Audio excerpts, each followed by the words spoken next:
Details చూస్తే విపక్షాలకు పొత్తులు బలమైతే తనకు ప్రజలే బలమన్నారు AP CM YS Jaganmohan Reddy. వచ్చే ఎన్నికల్లో విజయం వైసీపీదేని ధీమా వ్యక్తం చేశారు. రాష్ట్రంలో ఉండని వారంతా ఒక్కటే తనపై దాడికి సిద్ధమవుతున్నారని ఆరోపించారు. ఎవరేం చేసినా తాను అర్జునుడిలా విజృంభిస్తా అన్నారు. దెందులూరులో జరిగిన వైసీపీ సిద్ధం సభ వేదిక విపక్షాలపై విమర్శలు గుప్పించారు సీఎం జగన్. రామాయణము మహాభారతము మన కర్మ ఏమిటంటే మన రాష్ట్రంలో రామాయణము మహాభారతము ఈ రెండింటిలోని ఉన్న విలన్లంతా కూడా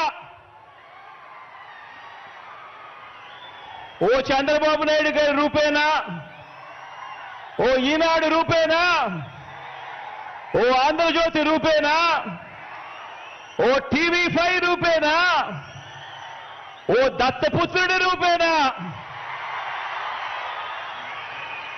ఇతర పార్టీల్లో ఉన్న చంద్రబాబు నాయుడు గారి కోవొట్టులు, ఇంతమంది తోడేళ్లందరూ కూడా ఏకమై మీ జగన్ చుట్టూ బాణాలు పట్టుకొని రెడీగా ఉన్నారు. రామాయణము